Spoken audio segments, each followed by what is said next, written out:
नमस्कार दोस्तों, logical Hindu YouTube channel में आपका स्वागत है। दोस्तों, इस दुनिया में दो प्रकार के लोग होते हैं, एक आस्तिक और एक नास्तिक। कहने को एक प्रजाति बीच में भी उत्पन्न हुई, जो कहती है हम भगवान में विश्वास करते हैं, लेकिन हम आस्तिक नहीं, यानी कि रीति रिवाजों में नहीं मानते। दोस्तों, कुछ ऐसे ही लोगों में से एक है अभिषेक। अभिषेक मेरा स्कूल का मित्र है, कहने को मित्र वरना हर दुख सुख में भाई की तरह साथ रहने वाला। ये घटना आज से करीब 2-2.5 साल पुरानी है। हम लोगों ने अपनी 12वीं क्लास पास कर ली थी और ओपन ग्रेजुएशन में एडमिशन लेकर घर में पड़े हुए थे। ना कमाने का कुछ साधन, ना करने का कोई काम, पर सारा दिन फ़ोन पर लगे रहना। अभिषेक का मेरे घर आना रोज़ ही लगा रहता था। कभी हम उसकी मोटरसाइकिल पर कहीं निकल जाते तो कभी मेरी पर। करीब 5-6 महीने बाद हम दोनों के घर से नौकरी करने का दबाव बढ़ने लगा, क्योंकि हम दोनों में से कोई भी धन समृद्ध परिवार से नहीं था। दोनों के ही घर में धन को लेकर समस्या बनी रहती थी। मैंने किसी जानकार की मदद से स्विगी में डिलीवरी करने का काम करना शुरू कर दिया था। अभिषेक आज भी घर पर नाकारा ही पड़ा रहता था। 2-4 जगह इंटरव्यू भी देकर आया था, लेकिन कभी उसे काम पसंद नहीं आया तो कभी वो किसी को पसंद नहीं आया। ऐसे करते करते काफ़ी समय बीत गया और अब उसके घर इसी मसले को लेकर रोज़ कला कलेश होने लगे। अभिषेक को कोई ऐसा माध्यम चाहिए था जिसमें ना तो उसे कोई काम करना पड़े और ना कोई मेहनत, बस आसानी से एसी कमरे में बैठे बैठे तनख्वाह मिलती रहे। लेकिन हम सभी जानते हैं कि सीधे रास्ते ऐसा कोई भी काम मिलना असंभव है। दोस्तों, आगे की कहानी मैं अभिषेक की ही जुबानी सुनाने जा रहा हूँ कि उसने किस तरह कोई ऐसा काम ढूंढा और किस तरह वो उस जाल में फंसता चला गया। नमस्कार दोस्तों, मेरा नाम है अभिषेक। मैं एक 22 वर्षीय नौजवान हूँ। जिस समय मेरे साथ ये सब हुआ था, उस वक्त मेरी उम्र करीब 20 वर्ष की थी। मेरे पिताजी एक ऑटो मैकेनिक हैं और उनकी एक छोटी सी दुकान करोल बाग में है। घर पर बिना किसी काम धाम के पड़े हुए मुझे काफ़ी समय हो गया था, जिसकी वजह से दिन पर दिन मेरे पिताजी के कंधों पर पैसों का बोझ बढ़ता ही चला जा रहा था। मुझसे ये सब देखा तो नहीं जा रहा था, लेकिन मुझे जैसा काम चाहिए था वैसा भी मिल नहीं पा रहा था। पैसे को आसानी से कमाने के लालच में मैं अपनी ज़िंदगी से खेल जाऊंगा, मुझे इसका ज़रा भी आभास न था। जब घर पर कला कलेश बढ़ने लगे तो मैंने दोबारा से जगह जगह इंटरव्यू देना शुरू किया। ज़्यादातर जगहें जहां मैं इंटरव्यू दिया करता था वो नाइट शिफ्ट के कॉल सेंटर ही हुआ करते थे। बात 2018 की सर्दियों की है। आए दिन कभी ओखला, कभी गुड़गांव। आधी रात मैंने इंटरव्यू देना शुरू कर दिया था। कभी पापा की बाइक से जाता तो कभी बसों में धक्के खाकर आधा 1 घंटा पैदल भी चलना पड़ता। एक बार मेरा इंटरव्यू ओखला फेज़ 4 में रात 11:30 बजे था। मैंने द्वारका से मिनी बस पकड़ी और भीड़ होने की वजह से सीट नहीं मिली। रास्ते में एक बाबा काले कपड़ों में, गले में अजीब से मोतियों की माला धारण करे, हाथ में कमंडल लिए बस में चढ़े। मेरे सामने वाली सीट खाली हुई तो मैं बैठने ही वाला था कि मैंने सोचा वो सीट उन बूढ़े बाबा को दे दूं। बाबा वहां बैठ गए। फिर मैंने गौर करा कि बाबा की एक टांग नकली है। धीरे धीरे बस खाली होने लगी।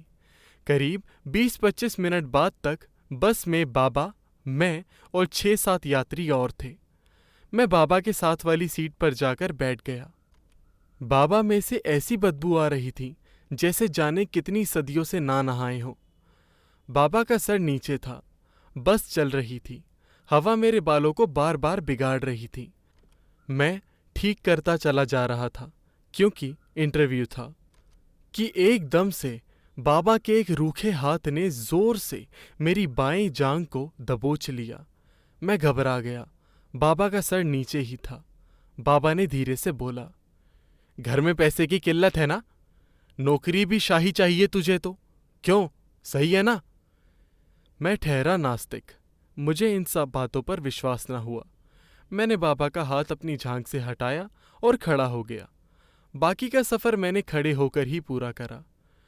बस ने मुझे फेज़ 4 की सड़क किनारे ही उतार दिया था। सड़क पर अंधेरा ही अंधेरा बिखरा हुआ था। मैंने कोने की एक रेडी से 16 रुपए की सिगरेट खरीदी और उसे सुलगाता हुआ चल पड़ा। अंधेरा इतना था कि इमारतों के बाहर जो सिक्योरिटी गार्ड बैठे थे, उनका चेहरा भी काले भूत समान ही दिखता। मुझे रास्ता समझ नहीं आया तो मैंने किसी से पूछने की सोची। मेरे सामने एक गार्ड रूम की लाइट जल रही थी, लेकिन रोशनी ना के बराबर रही थी। मैंने अपने कदम उस गार्ड रूम की तरफ बढ़ाए। मैं उसके करीब पहुंचा। अंदर देखा तो वही बूढ़ा बाबा सर झुकाए वहां बैठा था। एक तो घना अंधेरा, उसमें ये हल्की रोशनी वाला गार्ड रूम, और ये बाबा। मेरी मानो जान से निकल गई। मैंने बोला, बाबा बाबा आप यहाँ कैसे? तुझे काम चाहिए ना, शाही काम, ना मेहनत ना चिक चिक, पैसा और शोहरत। मैंने फिर उन्हें नज़रअंदाज करा और गूगल मैप के सहारे इधर उधर घूमते हुए आखिर वहां पहुंचा जहां मेरा इंटरव्यू था। सारे रास्ते मेरे शरीर में एक कंपन थी। मुझे समझ नहीं आया, ऐसा आभास मुझे अपने जीवन में पहली बार हुआ था। मैंने नीचे रजिस्टर में एंट्री करी और लिफ्ट की ओर बढ़ा। तीसरे फ्लोर पर था मेरा इंटरव्यू। लिफ्ट में लिफ्ट बॉय, मैं और एक मोटा सा आदमी था। मैं काफ़ी थका हुआ और पसीने में तरबतर। वो आदमी फर्स्ट फ्लोर पर उतर गया था। मोटे को एक फ्लोर के लिए भी लिफ्ट लेनी पड़ी। मैं रेलिंग के सहारे खड़ा तीसरे फ्लोर का इंतज़ार कर रहा था। तीसरे फ्लोर की बेल बजी, लेकिन दरवाज़ा नहीं खुला। मैंने लिफ्ट बॉय से कहा कि दरवाज़ा क्यों नहीं खुला। लिफ्ट बॉय भी सर झुकाकर ही बैठा हुआ था। मुझे अब तक आत्मा भूत प्रेत पर विश्वास नहीं था, लेकिन उस दिन मेरे साथ कुछ अलग ही हो रहा था। वो लिफ्ट बॉय के कपड़े थे, लेकिन अंदर वही बूढ़ा बाबा था। वो फिर वही बात बोला और कहने लगा, मैं वो सब दे सकता हूं जो तू चाहता है। तूने मदद की थी मेरी, बस 14 दिन लगेंगे, बोल क्या कहता है। मैं जोर जोर से चिल्लाने लगा। यूं लगा जैसे मेरी आवाज़ शायद किसी तक भी पहुंच नहीं रही। एक ही दम लिफ्ट का दरवाज़ा खुला। लिफ्ट बॉय गायब हो चुका था।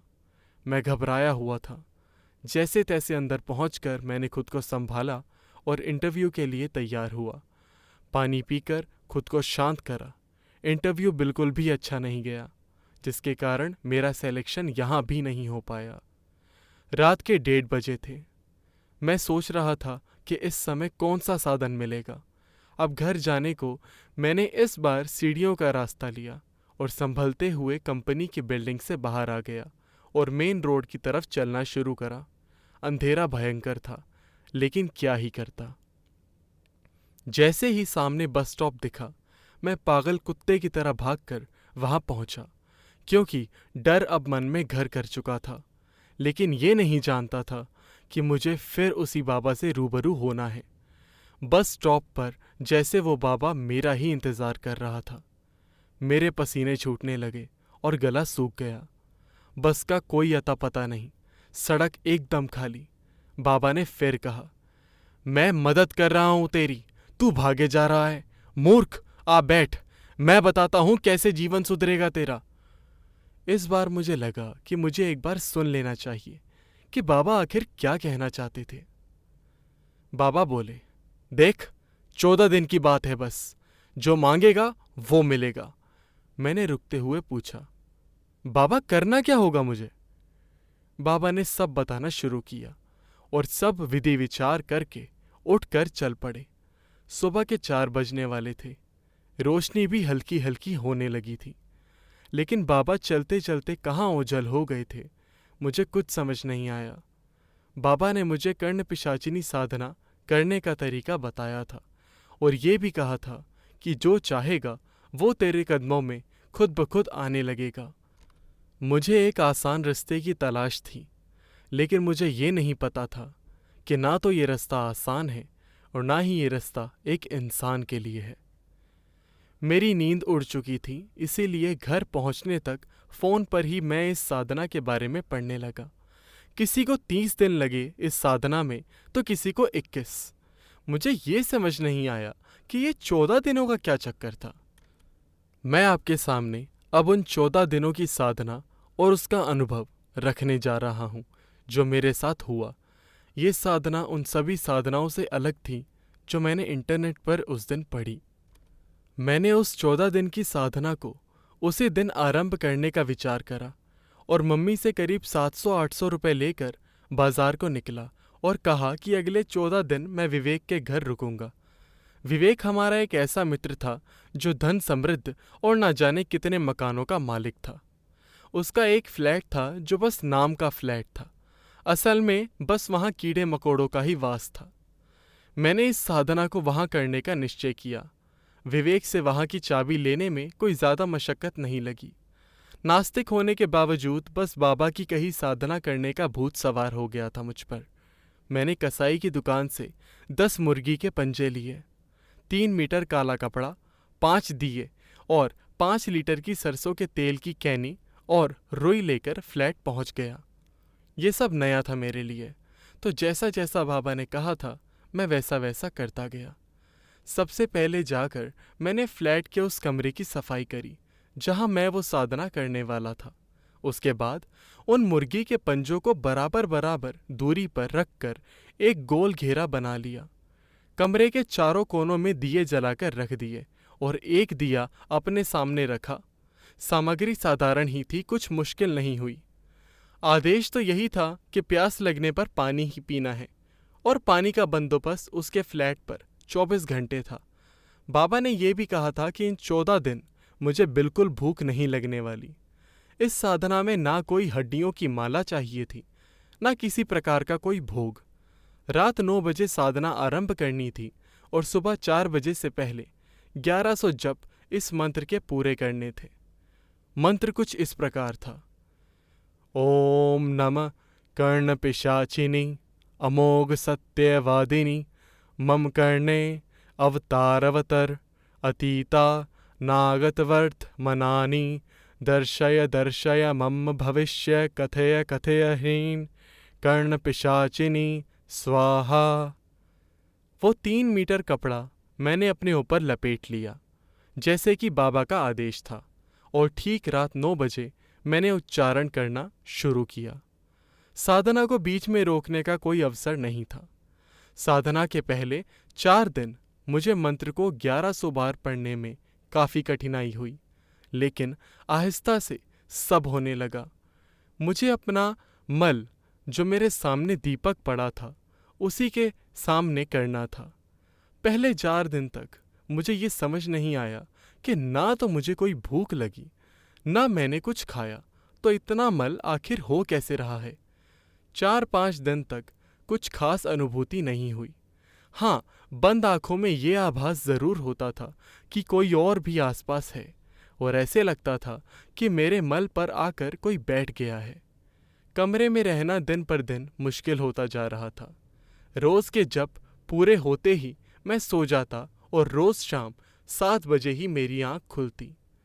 ना कुछ खाने की आवश्यकता लगती थी और ना ही किसी और चीज़ की आवश्यकता। 10 दिन तक यही आभास रहा था। डर भी लगता था क्योंकि मैं अकेला था और पहली बार ऐसा कुछ करते जा रहा था। बाहर की दुनिया से कोई नाता ना रहा था अब मेरा। 11वें दिन कुछ ऐसा हुआ जिसने मुझे मानो जीवित ही मौत के घाट उतार दिया हो और ऐसा विचार आने लगा था कि क्यों उस दिन मैंने उस बाबा की सहायता करी और मैं साधना के लिए सज्ज था। मंत्र पढ़ना शुरू करा। सब सामान्य था। मल रोज़ की तरह आज भी हुआ। आज भी किसी के बैठने जैसा आभास हुआ। करीब 2 बजे मुझे यूं लगा जैसे कोई मेरे पीठ पे कुछ चुभो रहा है। बाबा ने कहा था 1100 जप से पहले आंख मत खोलना। वो चुभन इस प्रकार बढ़ी जैसे किसी ने सच में मेरी पीठ में कुछ घोंप दिया हो। मेरी चीख निकल पड़ी, लेकिन मैंने आंखें नहीं खोली। जाने उस दिन मुझ में इतनी सहन शक्ति कहाँ से आई थी। मेरे चीखते ही एक भयावह हंसी से कमरा गूंज उठा, मानो किसी को मुझे दर्द देकर परम आनंद आ रहा हो। मुझे एहसास हो रहा था कि मेरी पीठ से खून निकलने लगा था, लेकिन मैं सब सहन करता गया और उस हंसी को नज़रअंदाज कर जब पर ध्यान रखा। जब पूरे होते ही आंखें खोली तो मुर्गी के पंजे इधर उधर बिखरे हुए थे, मानो किसी ने उनके साथ खेला हो। मल पर किसी के बैठने के निशान थे। मैंने गिना तो 2 मुर्गी के पंजे गायब थे। मैंने गौर करा तो वो मेरी पीठ में गड़े हुए थे। ये देखकर मैं घबरा गया और जैसे तैसे उन्हें निकाला और वापस उनकी जगह पर रख दिया। दर्द तो बहुत हो रहा था, लेकिन सिर्फ 3 दिन की बात और रह गई थी। वो 3 दिन मुझे मेरे जीवन के सबसे भयानक 3 दिन लगे। अगली रात तक मेरी तबीयत खराब हो चुकी थी। मेरी नसों में मानो लावा दौड़ रहा था। तापमान यूं जैसे मैं तवे पर बैठा हूँ। कोशिश करी हिलने की, लेकिन दर्द इतना कि सहन ना हो। माता पिता की इतनी याद आ रही थी कि मन था बस अब उन्हें फ़ोन मिला लूं। लेकिन मेरा फ़ोन 11 दिनों से बंद था। जाने कहाँ कहाँ ढूंढ रहे होंगे मुझे। 12वें दिन मैं बैठने की हालत में भी नहीं था, लेकिन अब जो कार्य लिया था उसे संपन्न करना भी ज़रूरी था। आज तक कभी भगवान को याद ना करने वाला ये इंसान अब कोशिश करके भी भगवान की छाया नहीं सोच पा रहा था। शायद ये सब इसी वाम मागी साधना का असर था।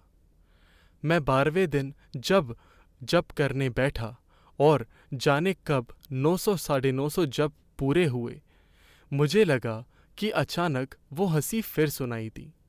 इस बार यूं लगा जैसे मेरे कानों के पास आकर कोई जोर से हंसकर पूरे कमरे में घूम रहा हो। अचानक मेरी गोद में आकर कोई बैठा। बेहद गंदी दुर्गंध आ रही थी उसमें से। यूं लग रहा था कि मैं बस अब बेहोश हो जाऊंगा। मैंने जैसे तैसे खुद को संभाला। मैंने महसूस करा जैसे वो कोई स्त्री है और उसने मेरी गोद में बैठे बैठे ही पेशाब कर दिया, और वो काला कपड़ा जो मैंने लपेट रखा था वो भीग गया। दुर्गंध और बढ़ गई। उसने मेरे माथे पर एक जोर का हाथ मारा। मेरा पूरा सर चकरा गया।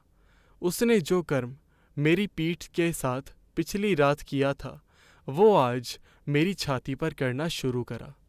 दर्द के मारे ज्यों ज्यों मेरी चीखें निकलती, त्यों त्यों वो जोर से हंसती। मुझे पूरा एहसास हो रहा था जैसे मैं सच में किसी पिशाचिनी के आगोश में हूँ और वो जो चाहे मेरे साथ किए जा रही है। पूरी रात मेरी चीख और उसकी भयानक हंसी में कट गई। अगली सुबह 2 की जगह मुर्गी के 5 पंजे मेरे बदन में गड़े हुए थे। ताज्जुब की बात ये थी कि पिछली रात के घाव जो मेरी पीठ पर थे वो सब गायब हो चुके थे। मेरे शरीर का तापमान सामान्य नहीं हो रहा था। रोज की तरह आज भी जाने मैं कब सोया, लेकिन जब उठा तो समय 7 बजे के आसपास का ही था। 9 बजते बजते तक दोबारा दिए भरे और जप आरंभ करा। आज की रात ज्यादा कुछ नहीं हुआ। वो आई और मेरे जप करते करते ही उसने मेरे हाथ अपने स्तनों पर रखे और मेरे होठ को चूमने लगी।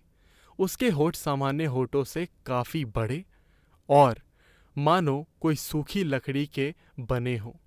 हर चुंबन के बाद वो एक जोर का ठहाका लगाकर हंसती और अगले चुंबन के लिए तैयार हो जाती, मानो एक प्रेमिका जन्मों की भूखी हो। ये सब मेरे जप करने तक चलता रहा। उसके इतने प्रयासों पर भी जब मैं ना रुका तो वो मेरे सामने बैठकर मानो जप संपन्न होने की प्रतीक्षा करने लगी। जब जप खत्म हुआ तो मैंने आंखें खोली और उस पिशाचिनी को देखकर मानो मेरी ऐसी चीख निकली कि मैं गूंगा हो गया। आधा सर बिना बालों का, आंखें यूं कि अब बाहर आकर गिर जाएंगी, रंग रूखा गहरा भूरा, होंठ कटे फटे पत्तों की तरह, नाखून मानो कभी काटे ही नहीं, और पूरे बदन पर मल लगा हुआ, चमड़ी हड्डियों से चिपकी हुई। मैंने ऐसा दृश्य कभी किसी हॉरर मूवी में भी नहीं देखा था। सुबह 4:30 बजे वो वहां से उठी और जाने बंद दरवाजे से कैसे आर पार होकर गायब हो गई। सब उसी प्रकार हुआ जैसा रोज होता था।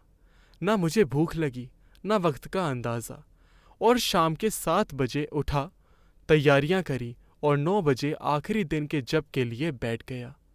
उस दिन वो जप शुरू होते ही आ गई और मेरे लपेटे हुए वस्त्र को जगह जगह से चीर कर खाने लगी। मेरी आंखें बंद ही थीं। अचानक उसने मेरे लिंग को अपने हाथ में पकड़ा और जोर से दबाया। मेरी आंखें फटकर बाहर आने ही वाली थी कि मैंने जाने कैसे खुद को संभाल लिया। फिर धीरे धीरे उसने अपने नाखूनों से मेरे बदन पर चोट करनी चाहिए और वो उसमें कामयाब भी रही। जब पूरे होने तक वो ये सब करती रही, जाने कितने थप्पड़, कितनी खरोंचे और पीड़ा उस रात मैंने सही। सुबह जब खत्म होने पर उसने मुझे जबरदस्ती लिटा दिया और मेरे साथ ही सो गई। वो मेरे साथ अगली शाम तक रही, यानी कि 15वें दिन तक, और आखिर में मुझसे संभोग करके वो 10 पंजे उठाकर खाने लगी। जाने से पहले उसने मुझे एक चुंबन दिया और कहा कि अब से जो भी कार्य मैं करूँगा उसमें वो मुझे हर वो सहायता करेगी जो मुझे मेरी मनचाही चीज़ दिलवा सके, और अगर मैंने उसके बारे में किसी और को बताया तो वो सब छीन लेगी और मुझे मौत के घाट उतार देगी। उस दिन के बाद मैंने खुद को रगड़ रगड़ कर साफ करा और विवेक के फ्लैट को वापस से धोकर चाबियां उसे देकर अपने घर लौटा। मेरे बदन से सभी घाव मानो खुद ब खुद मिट चुके थे। मैंने किसी तरह अपने माँ बाप को समझा बुझा लिया कि किसी काम की वजह से 14 दिन दिल्ली से बाहर था। वो मान गए। उसी दिन एक बार फिर मुझे कहीं से इंटरव्यू कॉल आई। मैं इंटरव्यू देने गया तो मानो कोई मेरे साथ ही आया था। मेरे इंटरव्यू क्लियर हो गया और 45,000 की तनख्वाह तय हुई। मैं अचंभे में था कि ये क्या हुआ। एक कॉल सेंटर था जहां विदेशी लोगों को हमें दवाइयां बेचनी होती थी। पहले दिन से लेकर 1 महीना पूरा हुआ, मुझे कुछ काम करने की ज़रूरत ही नहीं पड़ रही थी। खुद ब खुद कॉल्स आती, मैं कुछ बोलता भी ना और कस्टमर अप्रूवल दे देता था। इसी कारण मेरा इंसेंटिव भी बहुत ज़्यादा बढ़ गया था। मिल मिलाकर करीब 1 लाख मेरे अकाउंट में अगले महीने की 15 तारीख को भेज दिए गए। मुझे कुछ नहीं करना पड़ता था, बस जाकर कंप्यूटर के सामने बैठना था और कुछ नहीं। सब खुद ब खुद हो रहा था। मैं खुश था कि एक दिन अचानक मेरी स्क्रीन पर वो भयानक रूप वाली पिशाचिनी दिखाई दी। मेरे हेडफोन में वही हंसी गूंजी जो उस साधना के दौरान होती थी। मैंने खुद को संभाला और वॉशरूम गया। मुझे नहीं पता था कि वो पिशाचिनी मेरा वहाँ इंतज़ार कर रही होगी। मैं वहाँ पहुँचा तो उसे देखकर घबरा गया। उसने फिर हंसना शुरू करा और धक्का मारकर मुझे ज़मीन पर गिरा दिया और ज़बरदस्ती मेरे साथ संभोग कर कर मुझे ये कह गई कि मैं सिर्फ उसका हूँ और अगर मैंने किसी और महिला से कोई रिश्ता बनाने की कोशिश करी तो वो मुझे और उस लड़की को जान से मार देगी। आज भी मैं उसी कंपनी में काम कर रहा हूँ। पैसे की कोई कमी नहीं है, लेकिन मानो मैं किसी की वेश्या बनकर रह गया हूँ। जब भी उसे मुझसे संभोग करना होता है वो उसी तरह स्क्रीन पर आकर मुझे बता देती है और टॉयलेट में मेरे साथ संभोग करके हंसकर चल देती है। मेरा जीवन अब मानो मेरा रहा ही नहीं। पहले मैं अपनी मर्जी से भगवान को नहीं पूछता था, अब मजबूरी के कारण नहीं पूछ सकता था, वरना मुझे मौत के घाट उतार दिया जाएगा। मुझे नहीं पता था कि धन को जल्दी और आसान तरीके से कमाने की लालसा और मेरा आलस मुझे इस स्थिति में पहुंचा देगा। आज भी सब उसी की मर्जी से चलता है, चाहे वो संभोग हो, मेरा खाना हो या मेरा नए वस्त्र खरीदना। और तो और अब मैं कभी विवाह के बारे में भी नहीं सोच सकता। उस दिन के बाद मैंने उस बाबा को बहुत खोजा, लेकिन वो कहीं नहीं मिला। जाने कौन सी मदद करने आया था और इस बला में मुझे फंसा गया। काश मैंने मेहनत और सच्चाई का रास्ता चुना होता तो आज मेरा जीवन मेरा ही होता, किसी पिशाचिनी का नहीं। मैं आशा करता हूँ आपको यह वीडियो पसंद आई होगी। कृपया हमारे चैनल को सब्सक्राइब करें। धन्यवाद।